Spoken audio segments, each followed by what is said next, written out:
I want to thank Michael Zislis and the Zislis Group and Shade Hotel for opening their patio for us. Thank you so much, Michael. You're always generous. Oh, it's my pleasure to be able to introduce our mayor tonight. I've known our mayor for about 17 years before your first term. But I had him send me a bio because there's things that when you know somebody, sometimes you don't get down and dirty and you don't know all the little details about him. So I'm sure you don't either. So I'm going to share a little bit about him just to kick us off. All right. David Lesser is currently serving his third term as mayor. He's been on city council since 2011. 15 years. That's a long time. There was a break. Yeah. Gray hair got a little more so every time, right? Yes. David has championed issues related to public safety, open government, fiscal responsibility, environmental sustainability, and construction of new community facilities. He was part of the leadership team that built the Manhattan Beach Library. It was beautiful. David represents the city on several regional public agency boards and commissions. He serves on the board of the South Bay Regional Public Communications Authority, which dispatches 911 police and fire emergency calls in our region. He also serves on the board of the Clean Power Alliance, a nonprofit public agency that provides renewable energy in Los Angeles and Ventura counties. David is also a Los Angeles County Library Commissioner. Prior to his election, David was a Manhattan Beach Planning Commissioner, a Parking and Public Improvements Commissioner, otherwise known as PPIC, a little bit easier, and member of the city's Mansionization Commission that proposed limits to the scale of residential buildings. I suspect that's gonna be a topic of conversation tonight. I have a feeling. Professionally, what he does for a living in your spare time. David is a business attorney. He was an associate at Wyman, Boutzer, Kuchel, and Silbert, and the vice president and general counsel of a unit of GE Capital. He is a graduate of the University of Oregon. Go Ducks. There's no ducks in the crowd. Loyola Law School. Go Lions. There you go. And Georgetown University Law Center, which is Jack the Bulldog. I looked it up. Yeah. David and his wife live in Manhattan Beach since 1996. They have two beautiful children who are now young adults. They have two cats and one Labrador retriever. You walk the greenbelt, I'm assuming. All right. In his spare time, David volunteers with Scouting. He serves on the Greater LA Scouting Council Board of Directors, and recently in 2026, you received the esteemed and very distinguished Silver Beaver Award. It does, and I looked it up. Yes, it's very distinguished. It's the highest award for a volunteer in the scouting world. Biggest change in 15 years? No question. The desirability of living here was always the case with the beach, but now it's like on steroids. The desire to come here, to develop here, to build large multi-tenant residential projects are here. We have challenges like every other city, but they are much larger than they certainly were 15 years ago. How do you balance all of the challenges you do as a legislator in our community and keeping the small town feel so that we feel like it is a small town? So how do we keep that small town feel? Part of the reason I came back to the city council was because of the growing divisiveness in our community. I'm convinced that we start to retain our sense of community by talking with one another. It's one of the reasons why I'm at this event here tonight, where I know there are many people who might not have opinions that I share, but by virtue of being in a smaller community, we're able to talk with one another. I think we need to try and retain that sense of small town in every way that we possibly can, notwithstanding what the state is sending our direction. I'm referring to the scale of large construction coming our way. How do we preserve neighborhoods? These are huge challenges. I share the sentiment. I can just simply say that this is one of the reasons why I came back, is to look at practical ways we could talk to one another, we build our community organizations, and we try and manage growth.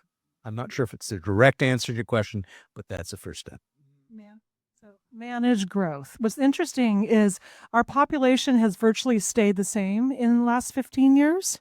We've gone down a little bit, but our daytime population has grown because people are coming into work. They work in coffee shops.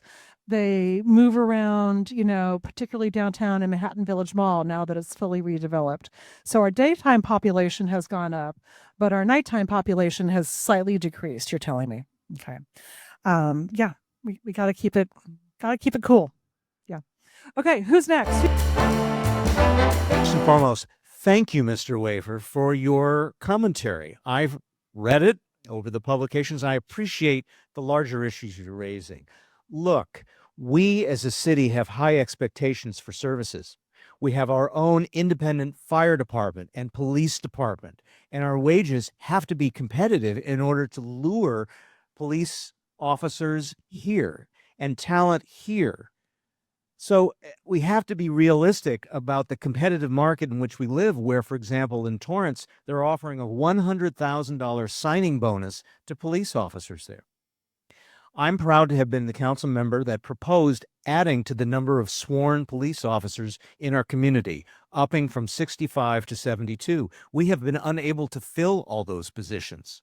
There's enormous competition out there. So we as a city want to prioritize public safety, right? How do you pay for it? The way you pay for it is you have to be competitive.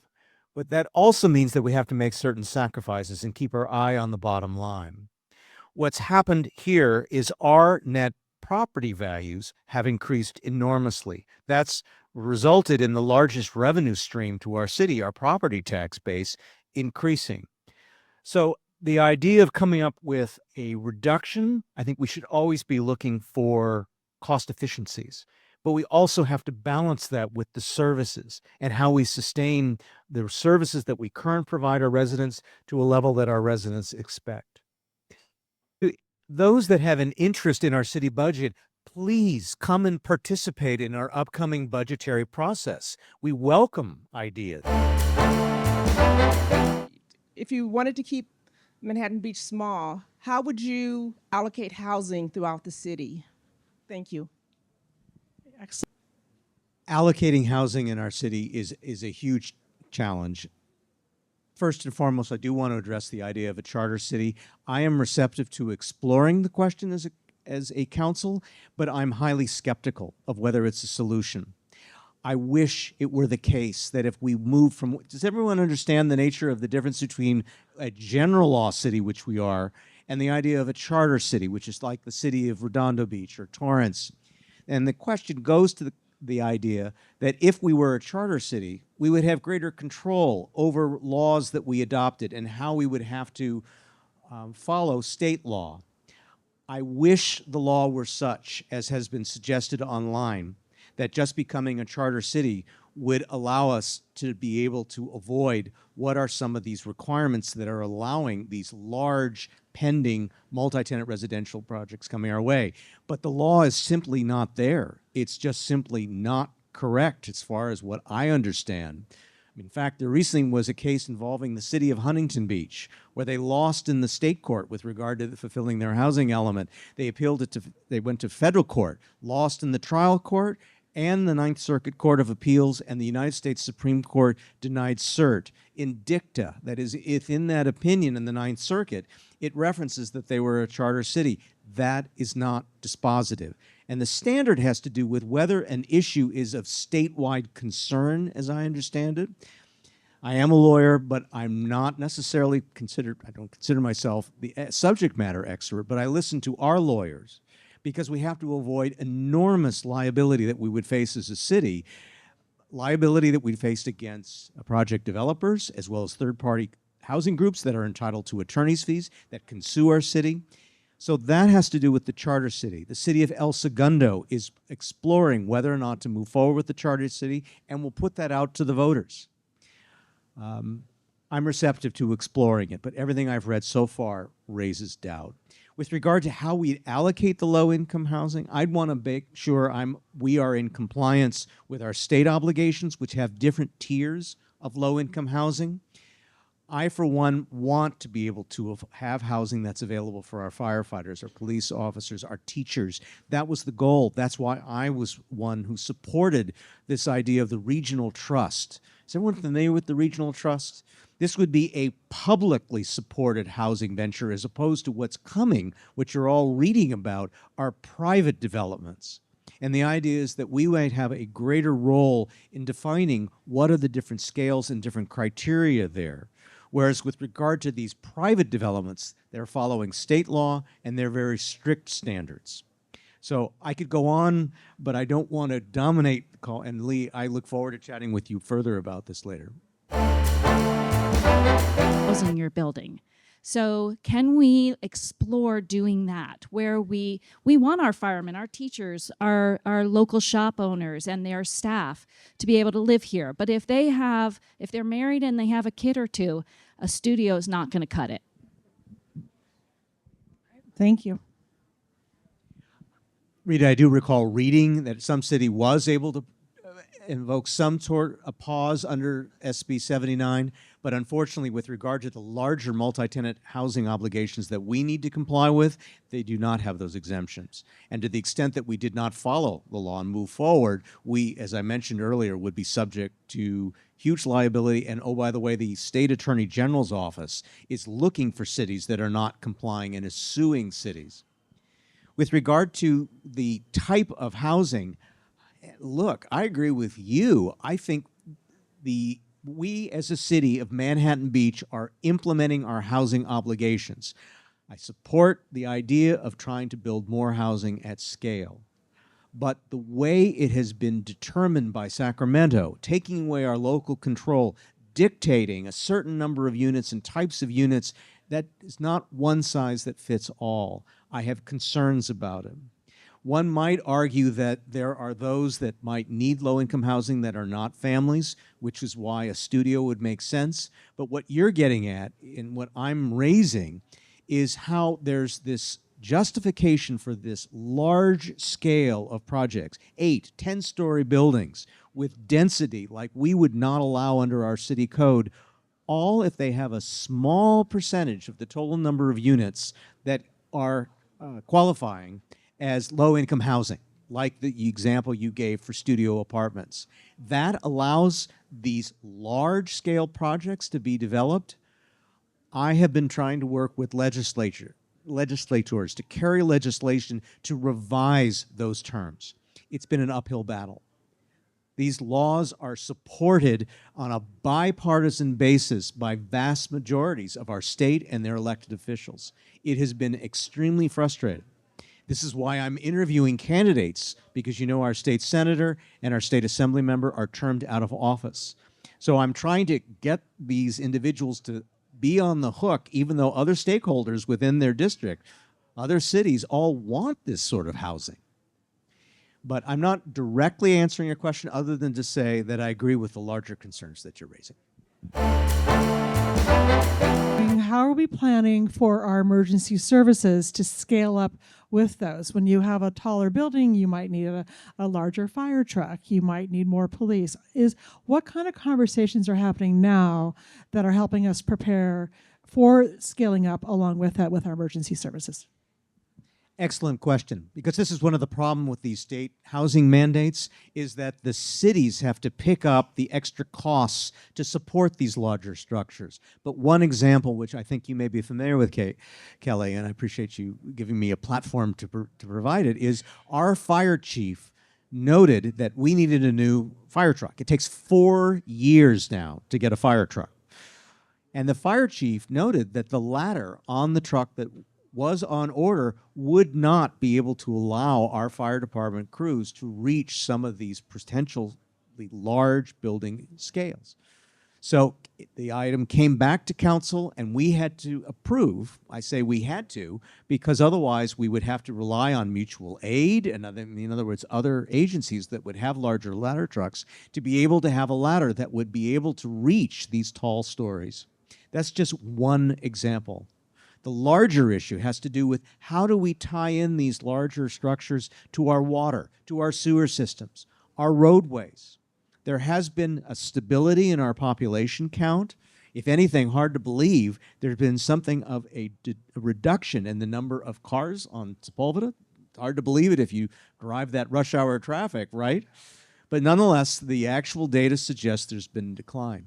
With the increased number of structures and traffic, we're going to have more vehicles. We need to prepare for that, and we have to pay for it. Theme of the night seems to be the new proposed multifamily projects all over the city. And it's more of a question to David and to you personally. In our time, my time, we didn't take the state's direction about not talking to the developer. Let the city attorney handle it all. We actually went and talked to the developer, as you know, and talked to them down from 80 units to lower than 80 units and lower the scope and the size of that project. So we're hoping that this council and you will do what we did and go talk to them away from city council. We're not in the courtroom here, to talk to them offline and say, would you consider reducing bulk and number of units? And your comments. Biggest problem is that developers don't have to listen to us. The law is in their favor. The legislation's in their favor. Cases that have been brought against cities where cities have lost across the board are in their favor. So they don't have to listen to us. But I can say there are some local developers that believe that they have been responsible. The reference to High Rose, the project that's growing on Rosecrans Avenue, that developer is within our area. It's out of Hermosa Beach with certain principles, living in our community. They are building something which is not as large as they could build. Hard to believe, but the same is true with the project that's at 2nd and Sepulveda. They would argue that they could build even higher than they are, and they believe what they have proposed is within the community limits. They have the law behind them. So it has been extremely frustrating. If you're hearing frustration in my voice, it's because I am working with other leaders in our region to try and change the law. And it's not just our region. We have to grow this. We have to be working with partners who have legislators from other parts of the district. So this isn't just viewed as an issue limited to us. So I'm behind what's building as a ballot initiative, a statewide ballot initiative, which they're going to try again. Our neighborhood voices out of Redondo Beach. We need to grow that. We're going to need people who are willing to work for this idea where we should allow local communities to address these issues, just as Richard said, where you can talk to your local developers and try and have some leverage to not build as high and as large of scale as they could. I could go on, but that's the general answer. Thank you, sir. So everyone's familiar with these projects, I presume. We're talking about Lot 3, which is now just a street-level lot, which is just west of where we are, as well as the former U.S. Bank building. One we had to demolish, so we have now far fewer spaces than we did when it was operational, and then the U.S. Bank building. I originally was opposed to buying 400 Manhattan Beach Boulevard. But what convinced me as to why we needed to buy it is because we could have a conversation with the community about what should be placed there. To the extent there was a question earlier about how do we preserve our community feel. It starts with trying to control scale, particularly in our downtown where we can. We can't buy every property, but this one came available. It provided an opportunity. We had to jump at it. And frankly, I think we're doing it in reverse. If you think about it, we bought first, and now we're going to the community to talk about what we're doing. It usually works the other way. We didn't have that luxury. We had to operate quickly, or it would have been snapped up by somebody else. The two properties are related. They're related because to the extent that you want maybe something more than just a parking lot, to be able to have two parcels to work with might allow one to have perhaps some sort of retail on the ground level, which is pedestrian friendly and fits within the rest of the adjoining businesses of our downtown. You can do that with this additional parcel and still be able to park it, to have a sufficient number of parking places. So the two are interrelated, and we've undergone a a public-facing process to get input, to get opinions from those of you that want to participate into what our downtown and what these particular parcels should look like. So that's the idea behind it. Project Pulse, maybe that's not my favorite term for it, but you wanted to come up with something that would try and engage the public. One of the most high priorities, if not the highest priority in any city, no doubt Manhattan Beach, is public safety.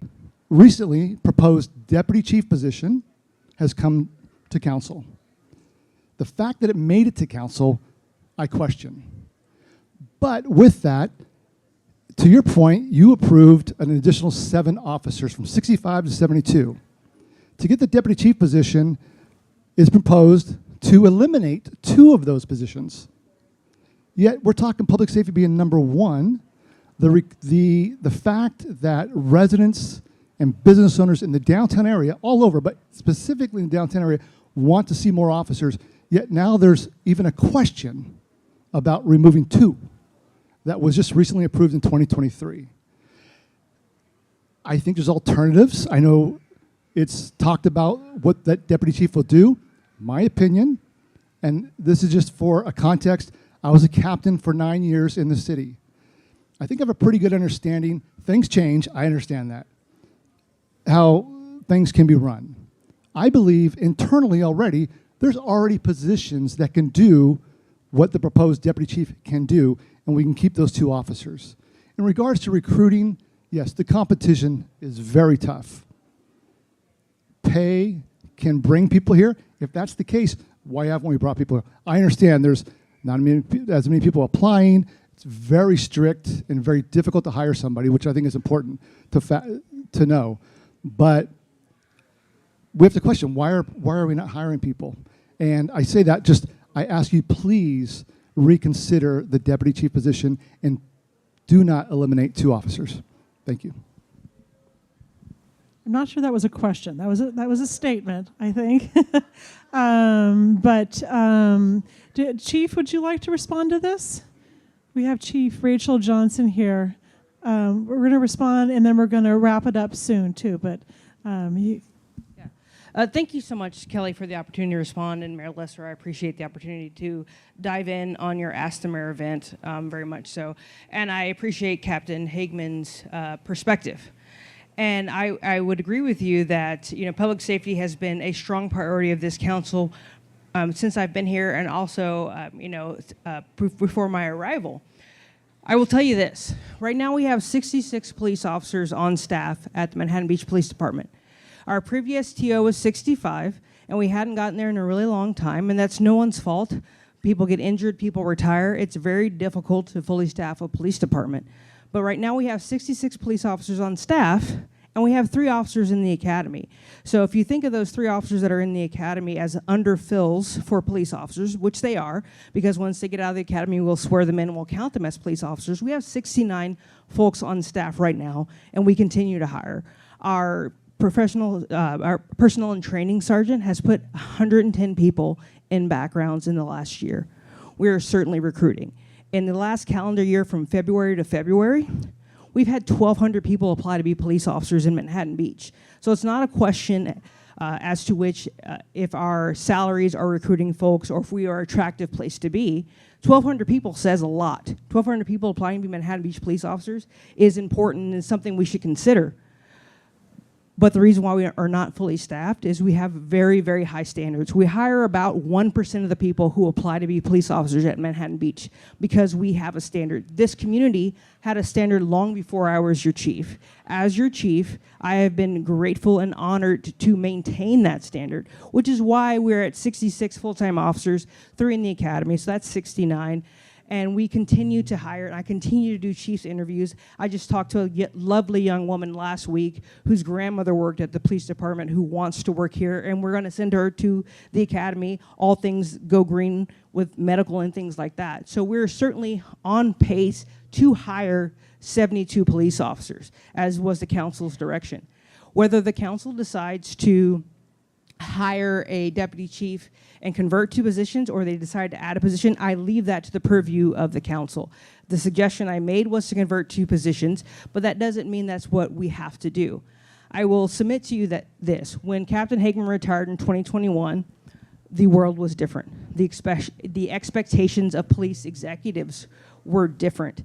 And as we continue to evolve with those expectations, whether those are responsiveness to people like you, Lee, who ask very, very good questions all the time, to you, Michael, who asks very, very good questions all the time, or to participate in legislative activities, or to simply be more present in the community, those things have changed. Not only have those things changed, we've have legislative mandates that have changed. And so the work on my executives, my 5 lieutenants and my 2 captains and myself, have multiplied more than threefold in those 5 years. And that's just the reality. That's just where we're at. I have told the mayor this, I've told Mayor Pro Tem Franklin this. The last thing I wanted to do as your police chief ever was ask for an executive. Do you think on my bingo card of things to do, I was like, you know what I'd like to do? I would like to go to the city council and to our community and ask for another executive. Never on my bingo card. But looking at the workload of my team, just legislative mandates over the last 5 years, trying to keep our personnel up to date with their training, and then look at FIFA right now and the Olympics in 2028, I was faced with no choice but to ask the council to consider this request. And it is a request of the council. They can make whatever decision they make in terms of deciding how and when we have a deputy chief, if we have one, or our recruitment efforts. But I will tell you this, Mayor Lesser, I am so grateful that the council improved our recruitment incentives when they did in 2023, because that has been very helpful to me. From having our officers recruit their friends to work here, because our best recruiters are the people who work here, and they know their friends, and they know those people who they've been neighbors with for years, who they grew up with. That has been so helpful to us that our recruitment bonus has increased, and some other things that the city has done to increase our health and wellness of our police officers. That has been so instrumental in us getting to 66 full-time officers with 3 in the academy, so that's 69, and having several more in the queue to go to the academy or be hired as lateral officers. We couldn't have done that without your support. We just simply could not have. And the last thing I'll close with is this, because I feel like I'm pontificating at this point, Kelly, and I don't want to be chief pontificate. I love being your chief. I tell my family that, I tell my friends that, and that will never change.